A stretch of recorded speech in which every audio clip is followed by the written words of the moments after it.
एक समय की बात है, एक शिष्य अपने गुरु का बहुत सम्मान करता था। गुरु का भी उस शिष्य से बहुत गहरा लगाव था, लेकिन वह शिष्य स्वभाव से बहुत सुस्त और आलसी था।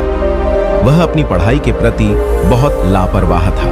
वह अक्सर आज के कार्यों को कल के लिए टाल देता था और किसी भी तरह की जिम्मेदारी से भागने की कोशिश करता था। अपने शिष्य के इस आलसी स्वभाव को बढ़ता देख गुरु और भी चिंतित हो गए। उन्हें चिंता होने लगी कि कहीं मेरा शिष्य अपने आलस्य के कारण जीवन संघर्ष में पराजित न हो जाए, क्योंकि गुरु जानते थे कि आलस्य में ही जीवन संग्राम करने की सारी शक्ति है। बेकार व्यक्ति, ऐसा व्यक्ति बिना कोई कर्म किए फल पाने के बारे में सोचता है। वह शीघ्र निर्णय नहीं ले पाता और यदि ले भी ले तो उस पर अमल नहीं कर पाता। ऐसे व्यक्ति को अपने आसपास या आसपास के वातावरण का भी पता नहीं चलता, या उसका वातावरण न ही भाग्य द्वारा मिले अवसरों का उचित लाभ उठा सके। गुरु ने अपने मन में अपने शिष्य के इस सुस्त स्वभाव को खत्म करने के लिए एक योजना बनाई। एक दिन गुरु ने शिष्य को एक चमकदार सफेद पत्थर दिया और कहा, मैं तुम्हें 2 दिनों के लिए इस जादुई पत्थर का एक टुकड़ा देने जा रहा हूं। कोई भी इस पत्थर से आप जिस लोहे की वस्तु को स्पर्श करेंगे वह सोने में बदल जाएगी। तुम इन 2 दिनों में जितना चाहो उतना सोना बना सकते हो, लेकिन याद रखना, अगले दिन सूर्यास्त के बाद मैं तुमसे यह जादुई पत्थर वापस ले लूंगा। शिष्य इस अवसर को पाकर बहुत खुश हुआ। उसका पहला दिन कल्पना करता है कि जब उसके पास बहुत सारा सोना होगा तो उसका जीवन कितना अच्छा होगा। वह कितना खुश, प्रसन्न, समृद्ध और संतुष्ट होगा। उसके पास इतने नौकर चाकर होंगे कि उसे पानी पीने के लिए भी नहीं उठाना पड़ेगा। उसने योजना बनाई कि जब उसके पास ढेर सारा सोना होगा तब वह एक बहुत ही आलीशान घर बनाएगा, जिसके सामने एक बहुत ही आकर्षक बगीचा है, जिसमें वह हर शाम को घूमेगा। वह अपने लिए एक बहुत अच्छी घोड़े की खींची हुई गाड़ी खरीदेगा, जिसका रथ सोने का होगा।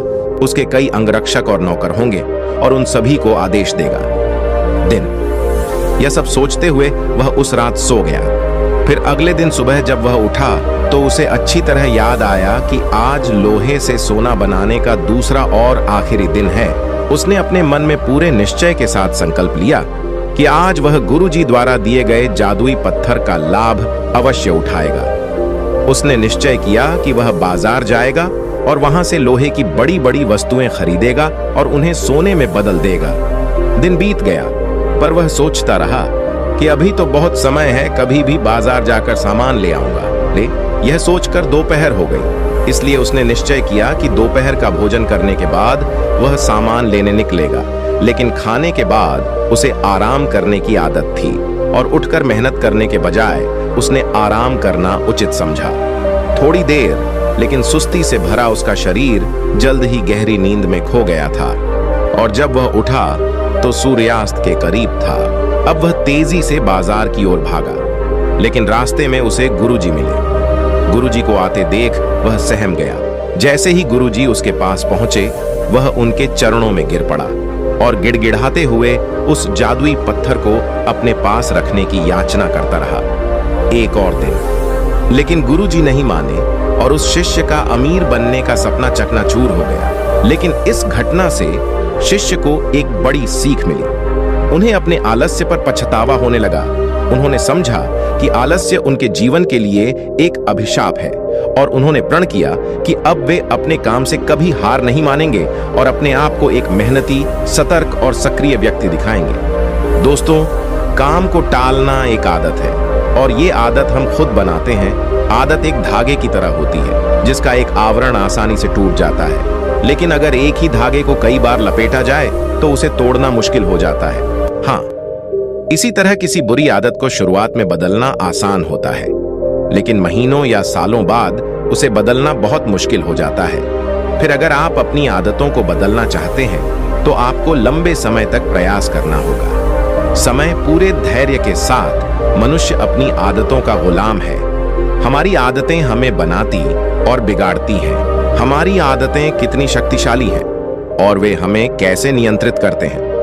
दोस्तों, अगर हम अपने आसपास देखें तो लगभग हर व्यक्ति को अपने जीवन में कई बड़े मौके मिलते हैं, लेकिन उनमें से ज्यादातर लोग अपने आलस्य और मेहनत न करने की आदत के कारण उस मौके को गंवा देते हैं और फिर जिंदगी भर पछताते रहते हैं। लेकिन इनमें से ज्यादातर लोग डी अपनी असफलता के लिए अपने आलस्य और कामचोरी को जिम्मेदार न मानकर अपने माता पिता, स्थिति, आर्थिक स्थिति, भाग्य आदि को दोष देकर अपनी आलस्य को छिपाने का प्रयास करते हैं और फिर ऐसे लोग अपने भाग्य और परिस्थितियों को कोसते हुए बिना किसी सफलता और आध्यात्मिक सुख के इस दुनिया को अलविदा कह दें। आइए थोड़ा और गहराई से समझने की कोशिश करते हैं कि हम अपने काम को क्यों टालते हैं। क्या हम कभी YouTube पर कोई कॉमेडी वीडियो देखने के लिए आलस करते हैं या अपना पसंदीदा खाना खाते समय? नहीं, आप आलस्य तभी करते हैं जब आप पढ़ाई कर रहे होते हैं या ऑफिस के किसी प्रोजेक्ट पर काम कर रहे होते हैं या घर का कुछ काम करना होता है। मूल रूप से हम गंभीर चीजों के बारे में आलसी होते हैं, आज जिसे करने के लिए हमें शारीरिक या मानसिक रूप से कड़ी मेहनत करनी पड़ती है।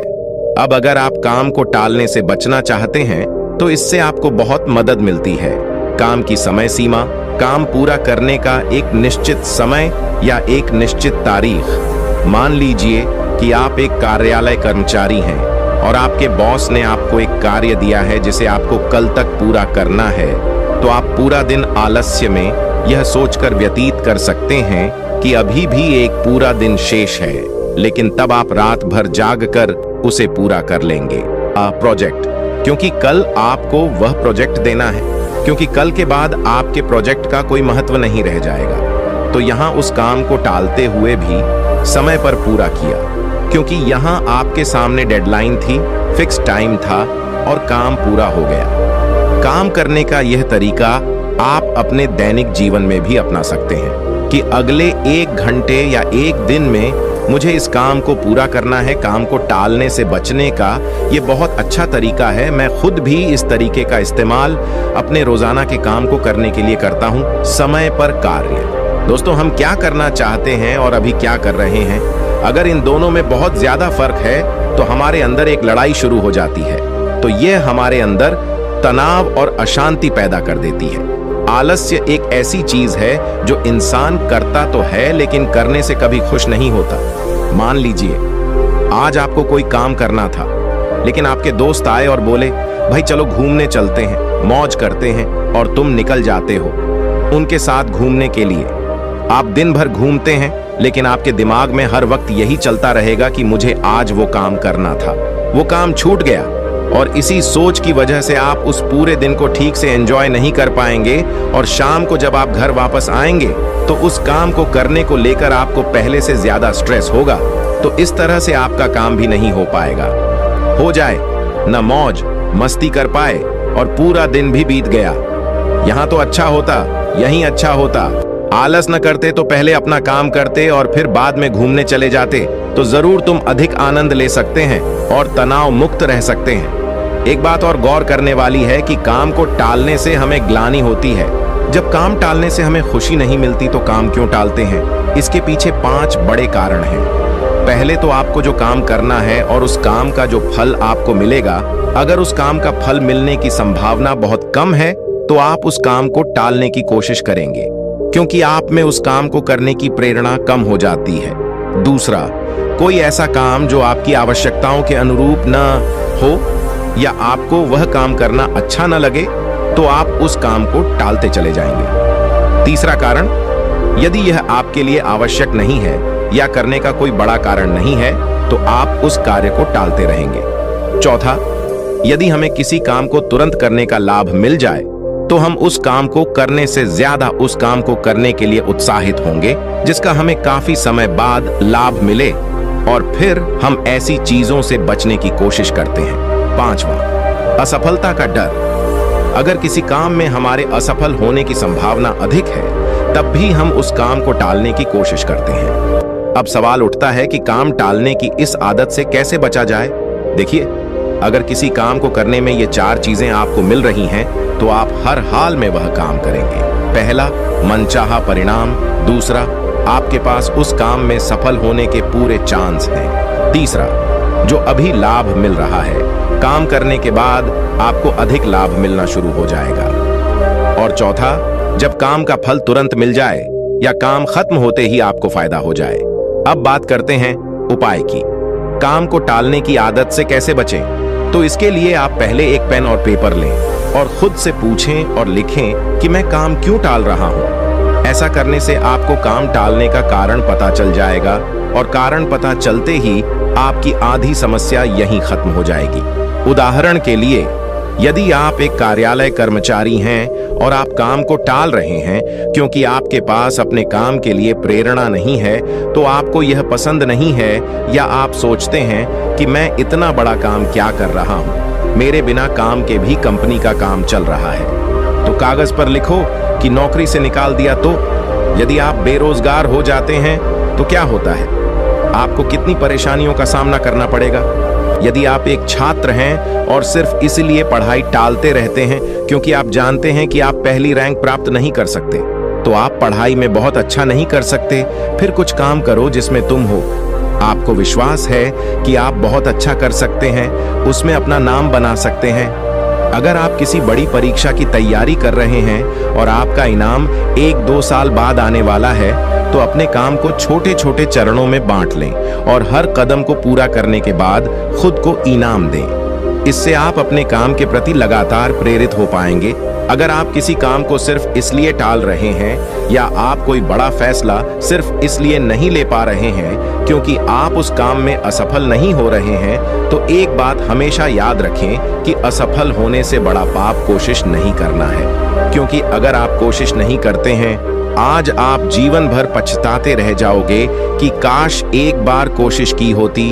और फेल होने का डर असल में हमारे अंदर का अहंकार है।